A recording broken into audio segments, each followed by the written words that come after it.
नमस्कार, मैं अंकित स्वागत करता हूँ आप सभी का हमारे YouTube चैनल टीचर एजुकेशन पर। आज के इस क्लास में जैसा कि आप लोग स्क्रीन पर देख सकते हैं, हम लोग पढ़ेंगे बौद्ध धर्म। पिछली क्लास में हमने उपनिषद काल को पढ़ा था, जिसमें जैन धर्म को पढ़ा था। जैन धर्म के प्रमुख सिद्धांतों को पढ़ा था और जैन धर्म के बारे में हम लोगों ने समझा था, उसके प्रमुख तथ्यों को पढ़ा था। आज के इस क्लास में हम लोग बौद्ध धर्म को पढ़ेंगे कि बौद्ध धर्म के जो प्रवर्तक हैं, संस्थापक महात्मा बुद्ध, उनके जीवन के बारे में पढ़ेंगे। बौद्ध संगीतियाँ क्या हैं, बौद्ध साहित्य क्या है, उसके बारे में हम लोग विस्तार से पढ़ेंगे और समझेंगे, क्योंकि आपके परीक्षा में जो है बौद्ध धर्म से क्या अभिप्राय है, उसके प्रमुख सिद्धांतों को समझाइए, इस प्रकार से प्रश्न पूछे जाते हैं। तो आप लोग इस क्लास को अंत तक जरूर देखें। तो चलिए हम लोग शुरू करते हैं बौद्ध धर्म। एक बात और कि आज जो आप लोगों का बौद्ध धर्म की क्लास है, यह आप सभी लोगों का इतिहास का अंतिम क्लास होगा। यहीं पे आप सभी लोगों की जो है क्लास समाप्त हो जाएगी। भारत शुरू से ही धार्मिक संस्कारों वाला देश रहा है। बौद्ध धर्म के जो प्रवर्तक है, संस्थापक, किसे माना जाता है? महात्मा बुद्ध को माना जाता है। इसे आप ध्यान रखेंगे। महात्मा बुद्ध का जो जन्म हुआ था वह लुम्बिनी ग्राम में। यह लुम्बिनी ग्राम जो है नेपाल के कपिलवस्तु में है। आप लोग ध्यान रखेंगे, जो लुम्बिनी ग्राम है वह नेपाल के कपिलवस्तु में स्थित है। महात्मा बुद्ध के पिता का नाम राजा सुद्धोदन है। आप लोग ध्यान रखेंगे, क्या है? राजा सुद्धोदन। इनके माता का जो नाम है, महात्मा जो है बुद्ध के, महामाया। महात्मा बुद्ध का बचपन का जो नाम था सिद्धार्थ के नाम से जाना जाता है। इसे आप लोग ध्यान रखेंगे। यह आपके सेमेस्टर परीक्षा के साथ साथ महत्वपूर्ण है। जब भी आप कंपटीशन के एग्जाम भी देते हैं तो वहाँ भी पूछा जाता है कि महात्मा बुद्ध के बचपन का क्या नाम है, तो सिद्धार्थ नाम है। ये आप लोग ध्यान रखेंगे, ठीक है। यह जाना जाता है कि इनके जन्म के, यानी महात्मा बुद्ध के जन्म के 7वें दिन ही के बाद ही इनके माता का देहांत हो जाता है। उसके बाद जो इनका पालन पोषण किया जाता है, इनका पालन पोषण जो करती हैं इनकी मौसी, जिनका नाम है प्रजापति गौतम। इसे भी ध्यान रखेंगे, प्रजापति गौतम। वे जो है महात्मा बुद्ध के पालन पोषण करती हैं। उनका जो प्रजापति गौतमी के नाम, जो गौतमी हैं, इन्हीं के आधार पर जो है, इसीलिए जो है महात्मा बुद्ध का नाम जो है गौतम के नाम से जो है चर्चित हुए थे। कौन? महात्मा बुद्ध। आगे हम लोग देखेंगे कि जो है महात्मा बुद्ध के पिता जो सुद्धोधन थे, वे महात्मा बुद्ध का 16 वर्ष में इनका विवाह कर देते हैं। किसके साथ? यशोधरा के साथ जो है, यशोधरा जो राजकुमारी हैं, इनके साथ महात्मा बुद्ध का विवाह कर देते हैं। 28 वर्ष की अवस्था में जो है महात्मा बुद्ध को एक संतान या पुत्र की प्राप्ति होती है, जिसका नाम वे रखते हैं राहुल, यानी राहुल रखा गया। किसका? महात्मा बुद्ध के जो पुत्र, जो उनका पुत्र उत्पन्न हुआ था, उसका नाम जो है राहुल रखते हैं, ठीक है। आगे हम लोग देखेंगे कि 29 वर्ष की आयु में जो है गौतम बुद्ध गृह त्याग कर देते हैं। गृह त्याग कर देते हैं, तो इस घटना को बौद्ध धर्म में क्या कहा जाता है? महानिष्क्रमण। ऐसे आप लोग ध्यान रखेंगे, महाभिनिष्क्रमण। यह काफी महत्वपूर्ण है। आप लोग इस शब्दों को समझेंगे कि महाभिनिष्क्रमण क्या है। बौद्ध धर्म में जो है, जब व्यक्ति जो है गृह त्याग कर देता है, परिवार का त्याग करके सांसारिक मोह माया से मुक्त हो जाता है, तो वह महाभिनिष्क्रमण कहा जाता है, ठीक है। उसके बाद हम लोग देखेंगे कि जब गौतम बुद्ध गृह त्याग कर देते हैं, तो उसके 7 वर्ष जो है, 7 वर्ष तक वह ज्ञान की खोज में इधर उधर भटकते रहते हैं। फिर उसके बाद महात्मा बुद्ध को जो है एक पीपल के पेड़ के नीचे जो है, जो बोधि वृक्ष है, वहाँ महात्मा बुद्ध को ज्ञान की प्राप्ति होती है। जब महात्मा बुद्ध को ज्ञान की प्राप्ति हो जाती है, तो वह जो है सबसे पहला अपना उपदेश बनारस वाली वाराणसी के सारनाथ जगह पर देते हैं, जिसे जो है वह धर्म चक्र प्रवर्तन के नाम से जाना जाता है। ये काफ़ी महत्वपूर्ण है कि धर्म चक्र प्रवर्तन के नाम से क्या किसे जाना जाता है, तो किसे? वाराणसी का जो सारनाथ है, सारनाथ में ही महात्मा बुद्ध ने सबसे पहला अपना उपदेश दिया था।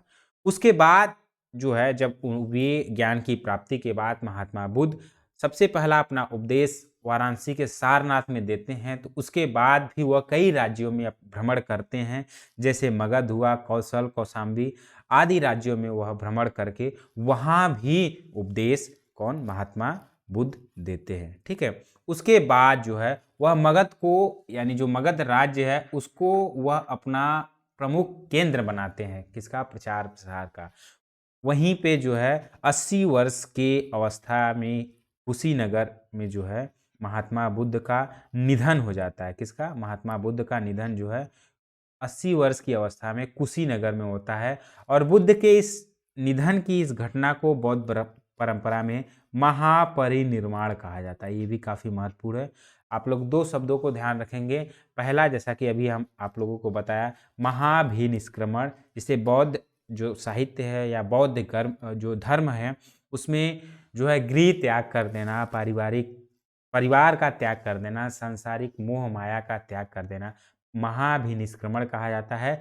महापरिनिर्वाण जो है निधन, यानी जिसका निधन हो जाता है उसे बौद्ध धर्म में महापरिनिर्वाण के नाम से जाना जाता है। अब आगे हम लोग पढ़ेंगे, जैसा कि आप लोग स्क्रीन पर देख सकते हैं, काफी महत्वपूर्ण है बौद्ध धर्म के सिद्धांत। बौद्ध धर्म के सिद्धांत में हम लोग क्या पढ़ेंगे, काफी महत्वपूर्ण पूछा जाता है, तो आप लोग इसे ध्यान रखेंगे। यह हम लोग देख सकते हैं 4 आर्य सत्र, अष्टांगिक मार्ग, क्षणिकवाद क्या है, अनिश्वरवाद, प्रतीत्य जो है, कर्मवाद, अनात्मवाद और पुनर्जन्म, कर्मकांड, जाति पाति का खंडन, अहिंसा पर बल, वेदों में विश्वास और तीसरा जो है 13वां जो है निर्वाण। इसे हम लोग जो है सिर्फ इसे पॉइंट वाइज देख लेंगे। उसके बाद हम लोग बौद्ध साहित्य को पढ़ेंगे और प्रमुख जो संगीतियाँ हुई हैं उनको पढ़ेंगे, जो काफ़ी महत्वपूर्ण है। बौद्ध धर्म, यानी यहाँ देखेंगे कि महात्मा बुद्ध अपने सिद्धांतों के प्रचार के लिए वह मौखिक रूप से, यानी वह मौखिक रूप से जो है अपना प्रचार प्रसार किए। महात्मा बुद्ध मुख्य रूप से एक समाज सुधारक माने जाते थे। यानी आप ध्यान रखेंगे कि महात्मा बुद्ध जो थे वह मुख्य रूप से धर्म सुधारक, यहाँ ध्यान रखेंगे धर्म सुधारक थे। ठीक है, महात्मा बुद्ध ने नवीन धर्म की स्थापना करने के लिए जो प्राचीन धर्म में चली आ रही कुरीतियाँ थी, पाखंडवाद था, उसे दूर करने का प्रयत्न किया था। कौन, महात्मा बुद्ध। इसीलिए महात्मा बुद्ध को धर्म सुधारक के नाम से भी जानते हैं। ठीक है, आगे हम लोग देखेंगे इनके जो प्रमुख सिद्धांत है 4 आर्य सत्य, जिसमें दुख है, दुख समुदाय है, दुख निरोध है और दुख निरोध मार्ग है। इसे देखेंगे कि हम लोग ऐसे ही समझ लेते हैं संक्षेप में कि दुख क्या है। यानी यह अक्सर जो है इस शब्दों का प्रयोग होता है कि संसार में सब कुछ दुख ही दुख है, जो कि यह प्रमुख सिद्धांत माना जाता है बौद्ध धर्म में। यानी महात्मा बुद्ध के अनुसार माना जाता है कि जो जीवन है, जीवन में दुख ही दुख है, सुख जो है यह क्षणिक है। क्या है, जब भी सुख होता है यह क्षणिक होता है, इसे अदूरदर्शिता माना जाता है, जो क्षणिक सुख होता है। ठीक है, आगे क्या है, दुख समुदाय है। दुख समुदाय का हम लोग समझ लेते हैं कि यह क्या इसका अर्थ होगा, इसकी परिभाषा क्या होती है कि महात्मा बुद्ध के अनुसार या बौद्ध धर्म में जो है तृष्णा को दुख का कारण माना जाता है। तृष्णा यानी जो लालसा होती है, लालसा क्या, किसी चीज की पाने की इच्छा जो होती है वह लालसा यानी तृष्णा कहलाती है।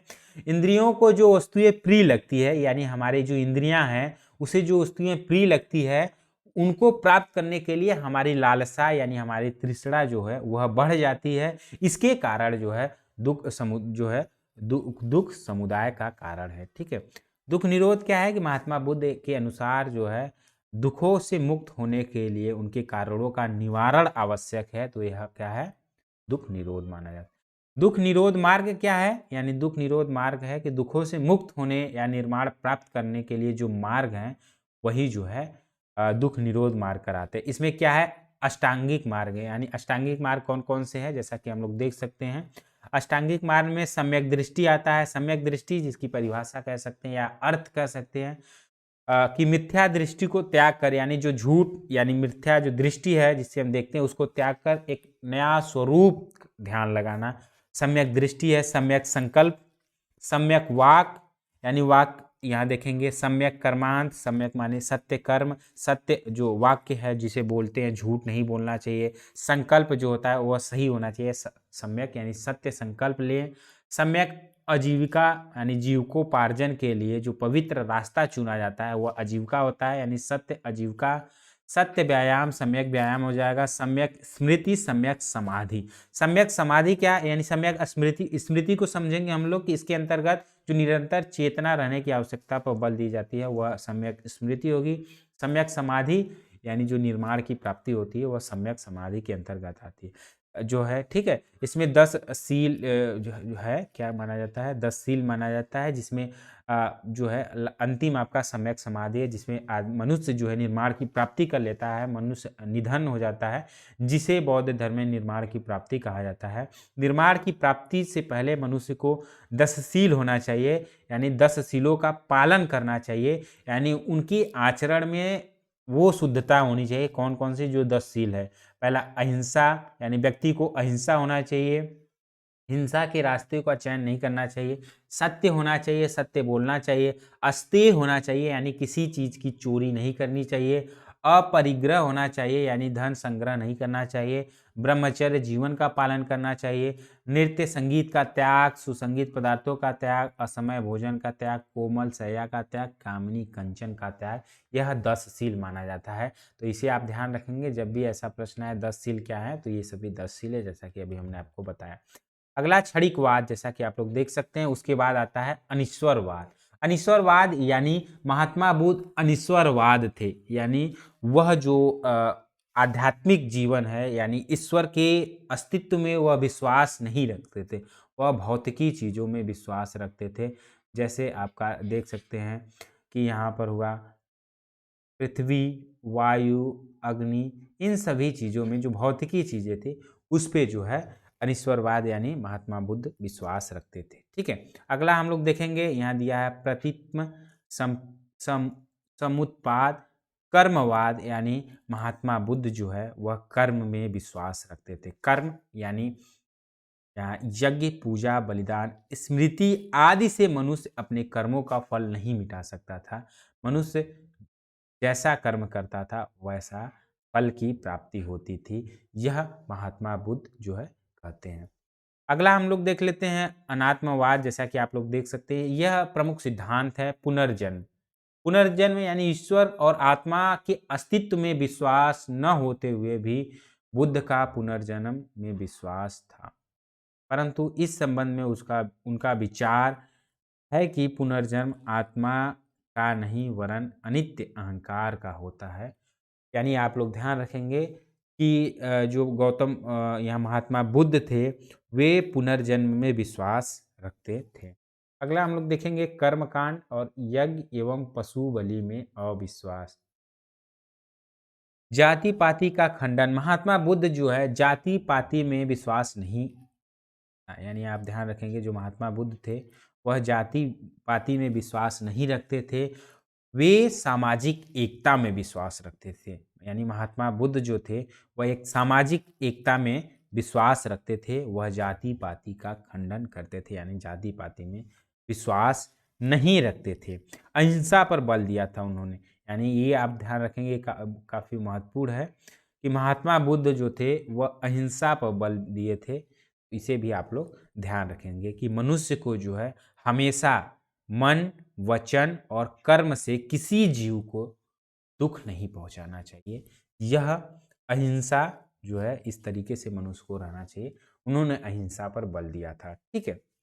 आगे हम लोग देखेंगे इनका एक जो है कि वाक्य था जिसे इन्होंने कहा था अहिंसा परमो धर्म, यानी अहिंसा जो है वह दूसरा धर्म है। किसका? मनुष्य का।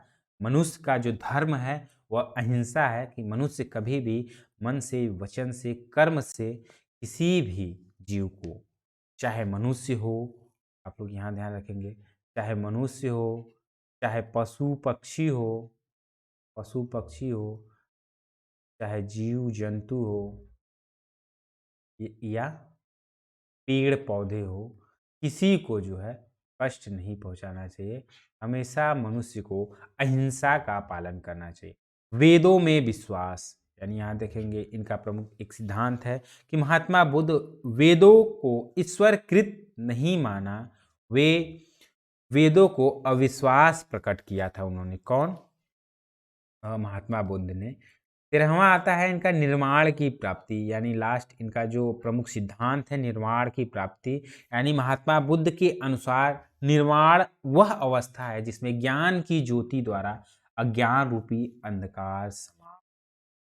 यानी आप ध्यान रखेंगे, जब मनुष्य अभी अभी तक हमने जो 12 प्रमुख धर्मों को पढ़ा था, जब मनुष्य का निर्माण की प्राप्ति हो जाती है यानी निधन हो जाता है, जिसे बौद्ध धर्म में निर्माण कहा जाता है, महापरिनिर्वाण, उस अवस्था में जो मनुष्य की अज्ञानता होती है उस पे एक ज्ञानता की परत जो है आ जाती है, यानी अज्ञान रूपी जो अंधकार है वह समाप्त हो जाती है। ठीक है, आगे हम लोग देखेंगे बौद्ध साहित्य, काफ़ी महत्वपूर्ण, इसे ध्यान रखेंगे, इसे आप लोग याद रखेंगे, महत्वपूर्ण फैक्ट तथ्य है कि बौद्ध साहित्य मुख्यतः त्रिपिटकों में समाहित है। यानी त्रिपिटक, यानी इसे ध्यान रखेंगे, पहला जो है वह विनय पिटक है। क्या? यह हम लिख लेते हैं, पहला जो आपका आता है त्रिपिटक में विनय पिटक, दूसरा जो आपका आता है सुत्त पिटक। कौन सा? सुत्त पिटक।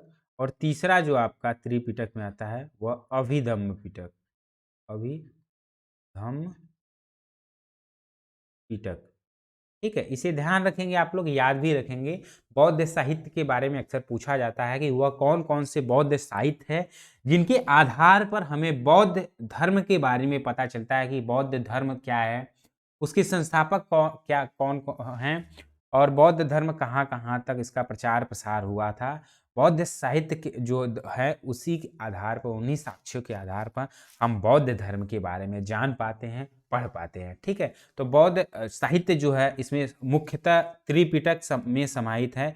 त्रिपिटक कौन से हैं? विनय पिटक, सुत्त पिटक और अभिधम्म पिटक, जैसा कि हमने अभी आपको बताया।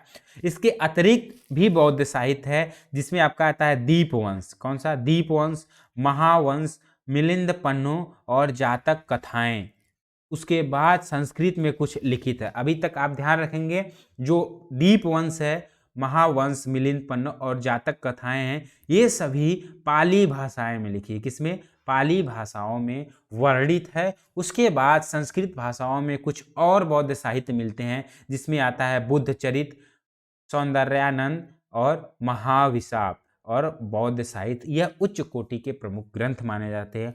इन सभी ग्रंथों के आधार पर हम बौद्ध साहित्य यानी बौद्ध धर्म के बारे में जान लेते हैं और पढ़ लेते हैं। तो इन सभी बौद्ध साहित्य को आप याद रखेंगे कि जो अभी हमने देखा दीपवंश, महावंश, मिलिंद पन्नो और जातक कथाएं पाली भाषा में लिखी गई थी, और बुद्ध चरित, सौंदर्यानंद, महाविशाप और बौद्ध साहित्य ये सभी संस्कृत भाषा में लिखी गई प्रमुख ग्रंथ है। तो इसे आप लोग याद रखेंगे। सेमेस्टर परीक्षा के साथ साथ, जैसा कि हम आपको बताते चलते हैं कि आपके सेमेस्टर परीक्षा के साथ साथ आप जब भी आगे टीचिंग की कोई भी कंपटीशन का एग्जाम देंगे, उसके अतिरिक्त भी जो कंपटीशन है उसके एग्जाम देंगे, तो बौद्ध साहित्य से जब भी प्रश्न आते हैं उसमें पूछा जाता है इन सभी बौद्ध साहित्यों के बारे में। आगे हम लोग देखेंगे जातक कथा, यानी जातक कथा जो थी वह किस भाषा में लिखी गई थी? तो पाली भाषा में। इसे ध्यान रखेंगे, जैसा कि अभी हमने आपको बताया। इसमें बुद्ध के पूर्व जन्म की कथाएं तथा बुद्धकालीन धार्मिक, सामाजिक और आर्थिक जीवन का वर्णन किया गया। इसे भी ध्यान रखेंगे, साहित्य जब हम पढ़ेंगे तो संक्षेप में चीज़ों को जान लेते हैं। जब हम विस्तार में जातक कथाओं के बारे में पढ़ेंगे, मिलिंद पन्नो और दीपवंश, महावंश को पढ़ेंगे, तो वहाँ चीज़ों को विस्तार से जो है पढ़ लेंगे, समझ लेंगे। लेकिन अभी हमें संक्षेप में जानने की ज़रूरत है। तो हम लोग जातक कथा में किसका वर्णन मिलता है? जो कि पाली भाषा में लिखी गई है। बुद्ध के पूर्वजन, बुद्धकालीन जो उस समय का समकालीन धार्मिक क्या स्थिति थी, सामाजिक स्थिति कैसा था और आर्थिक जीवन के बारे में वर्णन मिलता है हमें जातक कथा में। आगे हम लोग देखेंगे मिलिंद पन्नो, जैसा कि आप लोग देख सकते हैं। मिलिंद पन्नो यानी यूनानी शासक जो था मिलिंद तथा बौद्ध भिक्षु जो थे नागसेन के मध्य यह दार्शनिक विषय को लेकर वाद विवाद का वर्णन है। इसे ध्यान रखेंगे, जो मिलिंद पन्नो में जिनका वर्णन मिलता है वह यूनानी शासक जो मिलिंद था, उसके बाद जो बौद्ध भिक्षु था। कौन बौद्ध भिक्षु? यानी नागसेन। इसे ध्यान रखेंगे, नागसेन।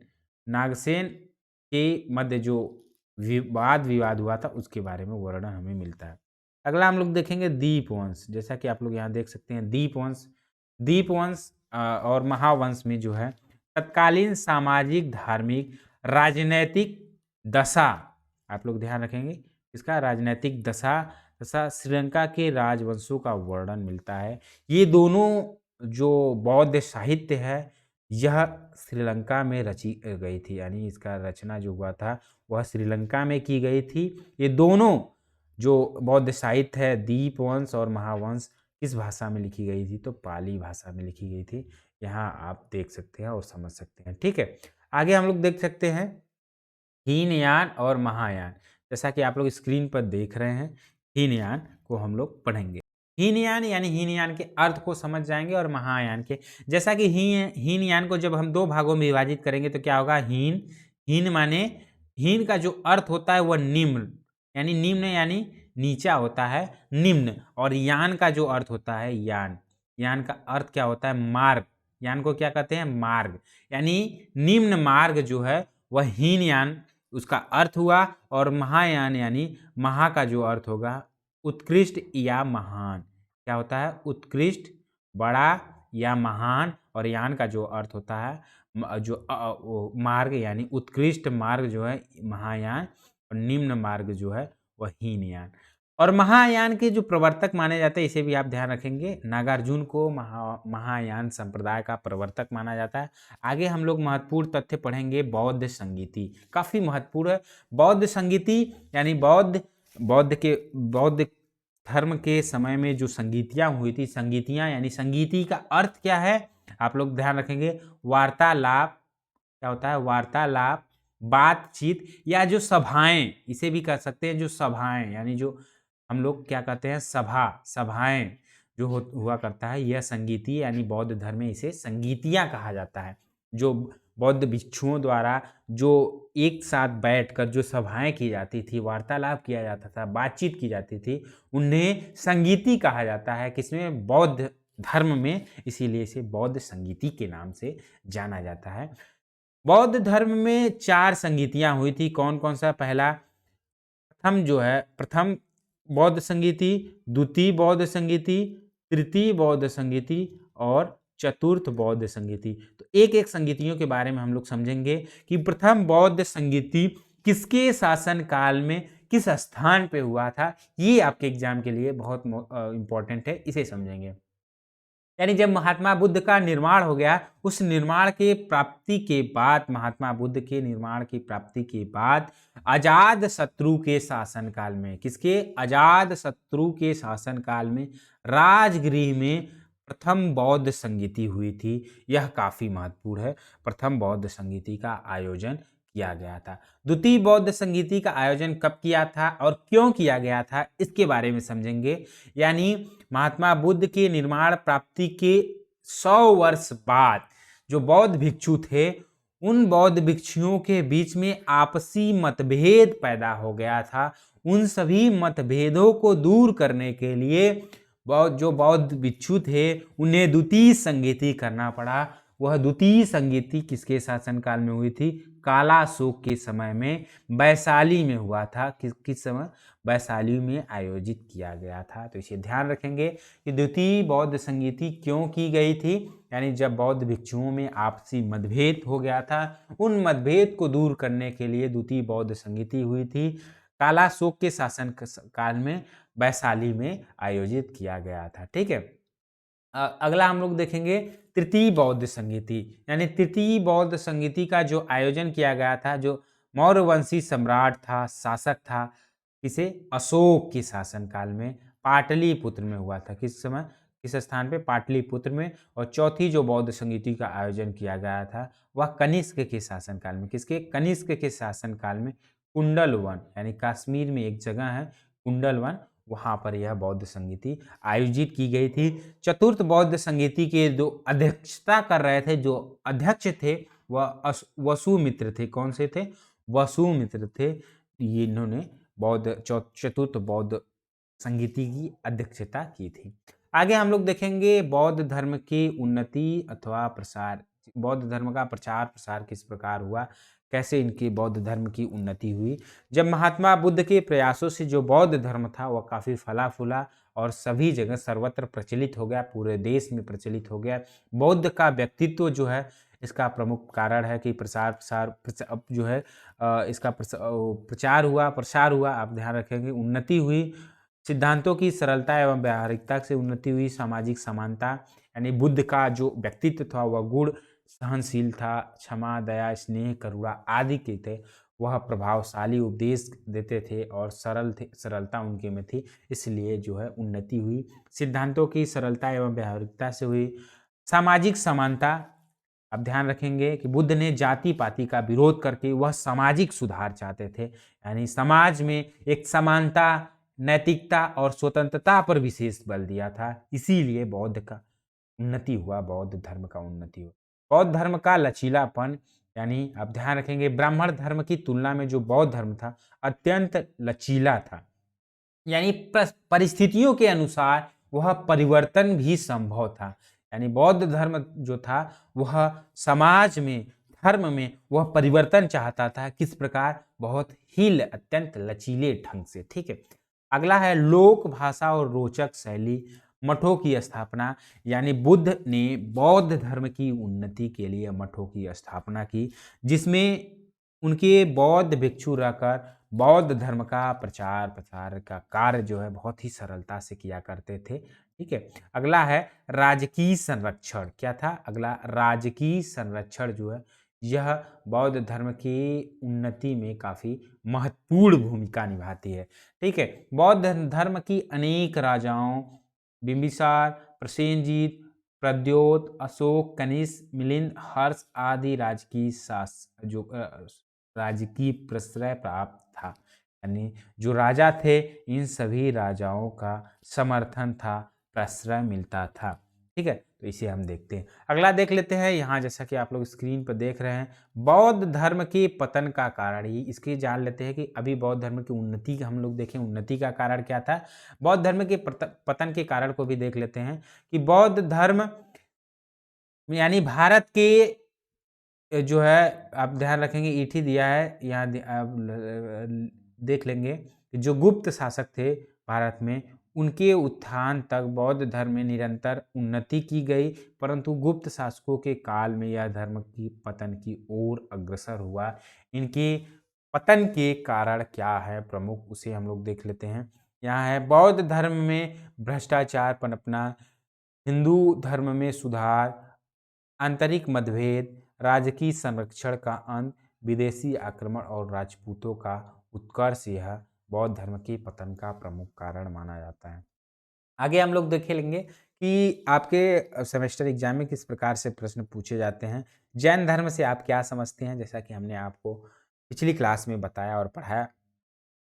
जैन धर्म के प्रमुख सिद्धांत और बौद्ध धर्म के संस्थापक कौन हैं, और बौद्ध धर्म यानी धर्म के उत्थान एवं पतन के कारण लिखिए। जैसा कि आज की इस क्लास में हमने आपको विस्तार से चीज़ों को बताया और समझाया।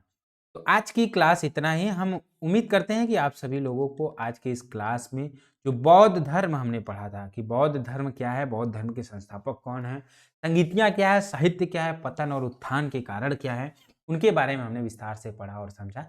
आज आप सभी लोगों को इतिहास का क्लास, यानी इतिहास की जो कक्षा है, जो चैप्टर है, जो पाठ है, यहीं पे समाप्त होता है। आप सभी लोग जो इतिहास में जितने भी चैप्टर क्लास कराए गए हैं उन सभी क्लास को दोबारा अच्छे से पढ़ लेंगे, समझ लेंगे, क्योंकि जब चीज़ों को समझ लेंगे तो आप समझने के बाद अपनी भाषा में लिखिए प्रश्न को देखिए और अपनी भाषा में उसका उत्तर दीजिए। देखिए आप चीज़ों को आसान हो जाए। इसका पीडीएफ आप सभी लोगों को टेलीग्राम चैनल पे मिल जाएगा। तो ठीक है, फिर मिलते हैं अगले क्लास में अगले नए जो है दूसरे विषय को लेकर। तब तक के लिए नमस्कार।